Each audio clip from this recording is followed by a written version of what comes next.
Hello students. सो आज हम बहुत ही ज़्यादा इंपॉर्टेंट टॉपिक अगेन लेके आए हैं, ठीक है, जो है डिहाइड्रेशन ऑफ अल्कोहल। जैसे कि आपने पढ़ भी लिया होगा, ठीक है बच्चों। देखो, आपने ये वर्ड कहीं सुना है? सबसे पहले हमें पता होना चाहिए कि डिहाइड्रेशन होती क्या है, ठीक है। अब आपने डिहाइड्रेशन का नाम सुना होगा, अपने से रिलेटेड आप टीवी पे भी देखते होंगे कि, और या डॉक्टर से भी सुनते होंगे कि डिहाइड्रेट नहीं होनी चाहिए बॉडी, ठीक है, मतलब पानी की कमी नहीं होनी चाहिए, ठीक है। मतलब डिहाइड्रेशन होता है पानी की क्या, रिमूवल, मतलब हाइड्रेट, वो पानी को रिमूवल हो गया है, मतलब ठीक है, पानी की कमी हो गई है, ठीक है।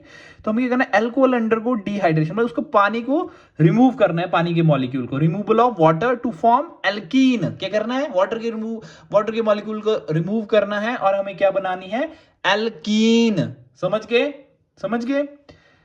तो अब इसके आगे जो है किसके साथ ट्रीट करेंगे, रिएजेंट्स दिए हैं, कैटालिस्ट दिए हैं, ये आपको लर्न होने चाहिए। कंसंट्रेटेड H2SO4 हीट के साथ, कंसंट्रेटेड H3PO4 हीट के साथ, P2O5 POCl3 Al2O3 ZnCl2, ये याद होने चाहिए आपको, ठीक है। एक साथ कहीं नहीं मिलेंगे आपको ये, कंपिटिटिव एग्जाम में डायरेक्ट पूछे जाते हैं, वहां ये नहीं पूछा जाएगा, सीधा पूछा जाएगा Al2O3, ठीक है। एल्यूमिनियम ट्राइऑक्साइड दिया होगा, आपको बताना होगा कि क्या है ये। आपको पता नहीं होगा तो आप डिहाइड्रेशन कैसे कर पाएंगे, ठीक है।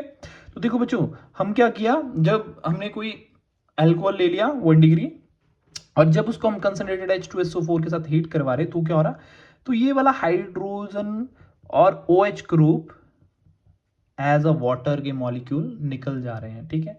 और हमें क्या मिल जा रहा है, यहाँ पे वाटर मिल जा रहा, और एक एल्कीन, ये वाला पाई बॉन्ड यहाँ पे ट्रांसफर होकर पाई बॉन्ड बना दे रहा, ठीक है। अब इसका मैकेनिज्म बताऊंगा कि कैसे बना रहा है, ठीक है। अब ध्यान से सुनते रहो कि ये निकल रहे हैं मॉलिक्यूल और एल्कीन बन जा रही है, ठीक है। अब जो ईज ऑफ, मतलब पानी जल्दी की कहाँ किससे निकले, कौन सा अल्कोहल होगा जिससे पानी आराम से निकल जाएगा, तो वो 3 डिग्री अल्कोहल होगा, सबसे जल्दी 3 डिग्री से निकलेगा, और फिर किससे, फिर 2 डिग्री से, और फिर 1 डिग्री से। ये याद रख लो आप अभी तक, ठीक है। क्यों निकलेगा, ड्यू टू 3 डिग्री की स्टेबिलिटी ज्यादा है, क्योंकि जब OH निकला तो कार्बोकेटाइन फॉर्म हुआ, तो वहां पे 3 डिग्री कार्बोकेटाइन फॉर्म हो जाएगा, समझ गए, जिसकी वजह से इसकी स्टेबिलिटी ज्यादा, फिर 2 फिर 1, समझ गए, क्योंकि कार्बोकेटाइन की स्टेबिलिटी पे डिपेंड कर रहा है ये, समझ गए ना। अब चलो आगे देखो, ये हमने 1 डिग्री अल्कोहल ले लिया है, दिख रहा है आपको, दिख रहा है ना, देखो 1 डिग्री अल्कोहल है, ठीक है। ये 1 डिग्री है ना, समझ रहे ना, ये वाला ग्रुप कार्बन के साथ, जिस कार्बन के साथ अटैच है वो वाला कार्बन कितने कार्बन के साथ अटैच है, कितने, एक के साथ है, तो 1 डिग्री। ये वाला ग्रुप जिस कार्बन के साथ अटैच है, तो ये वाला कार्बन देखना है हमने किसके साथ अटैच, कितने कार्बन के साथ अटैच है, 1 2, तो 2 डिग्री। और ये वाला देख लो, ये वाला कार्बन 3 के साथ, तो 3 डिग्री। अब इसमें कंसंट्रेटेड H2SO4 लेना है एसिड, और एट 443 कैल्विन पे, और 100% कंसंट्रेशन होनी चाहिए एसिड की, जब 1 डिग्री एल्कीन होगी तो हमें क्या मिल जाएगी, ठीक है, सल्फ्यूरिक एसिड की 100% कंसंट्रेशन हो जाएगी, तो हमें क्या मिलेगी, एल्कीन मिल जाएगी, समझिए, और वाटर निकल जाएगा, ये वाटर निकल गया। अभी आप ऐसे सुनते जाओ और देखते जाओगे सर कैसे कर रहे हैं, फिर मैं मैकेनिज्म जब समझाऊंगा कि कैसे एल्कीन बन रही, कैसे वाटर रिमूव हो रहा है, तब समझ जाओगे आप, ठीक है। तो यहां से भी क्या हो रहा, वाटर रिमूव होगा, पर यहाँ पे जो कंसेंट्रेशन है सल्फ्यूरिक एसिड की, वो कम होती जा रही है, वहाँ ऊपर 100 थी, यहाँ 80% होगी, क्यों, क्योंकि जो कार्बोकेटाइन बन रहा है वो स्टेबल बन रहा है, तो एसिड के प्रोटोन की थोड़ी कम जरूरत पड़ रही है, समझो, ठीक है। तो ये क्या बन गया, एल्कीन बन गया और वाटर निकल गया, ठीक है। 3 डिग्री में भी क्या हो रहा, वाटर निकल रहा है, पर यहाँ फिर प्रोटोन की, सल्फ्यूरिक एसिड की इधर बहुत कम जरूरत पड़ी, 20% H2SO4, क्यों, क्योंकि इधर ऑलरेडी जब प्रोटोन निकल जा रहा है तो क्या, 3 डिग्री अल्कोहल स्टेबल बन जा रहा है, ठीक है, तो एल्कीन बन गई, ठीक है, ठीक है। अब मैं आपको बताऊंगा कि क्यों हम 20 80 20 और 100 ले रहे हैं, कंसंट्रेशन क्यों वेरी कर रही है, चलो देखो, ये आप समझ गए ना, कंसंट्रेशन क्यों वेरी कर रही, समझे थोड़ा। क्योंकि बच्चों देखो ना, कार्बोकेटाइन जो बन रहा ना यहाँ पे, देख लो थोड़ा, 3 डिग्री में जो कार्बोकेटाइन, 3 डिग्री कार्बोकेटाइन जो बन रहा है वो स्टेबल बन रहा है, तो यहाँ प्रोटोन की कम जरूरत, यहाँ पे 2 डिग्री बन रहा है, यहाँ पे 1 डिग्री बन रहा है कार्बोकेटाइन, सो ऑब्वियस सी बात है यहाँ ज्यादा जरूरत पड़ेगी, ठीक है। तो यहाँ पे आगे देखो, आप आगे क्यों बढ़ रहा है वो और समझोगे आप, ठीक है। देखो बच्चों, मैकेनिज्म जो है वो 3 स्टेप में है इसका, समझ गए।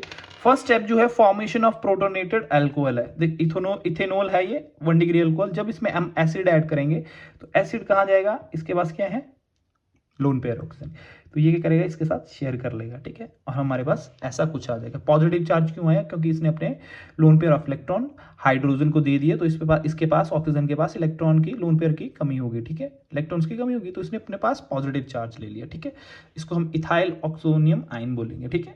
अब देखो फॉर्मेशन ऑफ कार्बोकेटाइन होगा, ठीक है, हो गया फॉर्मेशन ऑफ कार्बोकेटाइन, ठीक है, ये कार्बोकेटाइन का फॉर्मेशन होगा, ठीक है, कैसे, देखो बच्चों, ये सबसे स्लो स्टेप होगा और रेट डिटरमाइनिंग होगा, क्योंकि जो सबसे स्लो स्टेप होता है ना, उसी को ही हम आराम से जान सकते हैं। जो बहुत फास्ट हो रहा है या बहुत स्लो हो रहा है, उसको हमें मतलब पहचान पाना या जानना बहुत कठिन होता है, समझ गए। तो यहाँ से ऑक्सीजन मोर इलेक्ट्रोनेगेटिव एलिमेंट है, उस पर पॉजिटिव चार्ज उसको अनस्टेबल कर रहा है, तो ये क्या करेगा, ये साथ वाले बॉन्ड पेयर इलेक्ट्रॉन लेके अपने आप वाटर के रूप में निकल जाएगा और यहाँ 3 डिग्री, सॉरी 3 डिग्री नहीं, यहाँ पे कार्बोकेटाइन क्रिएट कर देगा। अब ये बताइए कितना डिग्री है, ये 1 डिग्री कार्बोकेटाइन है, समझ गए, क्योंकि जहां कार्बोकेटाइन लगा है वो कितने कार्बन के साथ है, एक के साथ ही, ठीक है। अब देखो कार्बोकेटाइन फॉर्म हो गया, गुड, ठीक है, ये क्या हो गया, कार्बोकेटाइन फॉर्मेशन हो गई। अब क्या होगा, step 3 formation of alkene by elimination of proton. अब क्या करेंगे, जब कार्बोकेटाइन बन गया तो हम एलिमिनेशन करेंगे फिर, ठीक है, किसकी, प्रोटॉन की, मतलब H पॉजिटिव बाहर निकाल देंगे, ठीक है। तो देखो अब H पॉजिटिव जहां कार्बोकेटाइन बना है, इधर से मत निकाल देना आप, ठीक है, इधर से नहीं निकलेगा, जो साथ वाला कार्बन होगा वहां से आप निकाल सकते हो। तो आप इसको भी निकाल सकते हैं, इसको भी निकाल सकते हैं, ठीक है, इसको भी निकाल सकते हो अगर हमने अच्छी तरह ये लगाया होगा। तो इसको निकाल दिया, तो ये वाला बॉन्ड, पर हमें बताने में ये अच्छा लग रहा है ना, थोड़ा इजी भी लग रहा है कि हमने ये वाला प्रोटॉन निकाला, या आप बोलो ये वाला निकाला, कोई भी प्रोटॉन निकाल दो, और हमारे पास क्या, अगर हमने H पॉजिटिव निकाल दिया तो ये वाले बॉन्ड पेयर इलेक्ट्रॉन यहाँ पे शिफ्ट हो जाएंगे और हमारे पास एल्कीन बन जाएगी, समझ गए, क्या बन जाएगी, एल्कीन बन जाएगी, और H पॉजिटिव निकल जाएगा। होप सो आपको ये मैकेनिज्म समझ आया हो।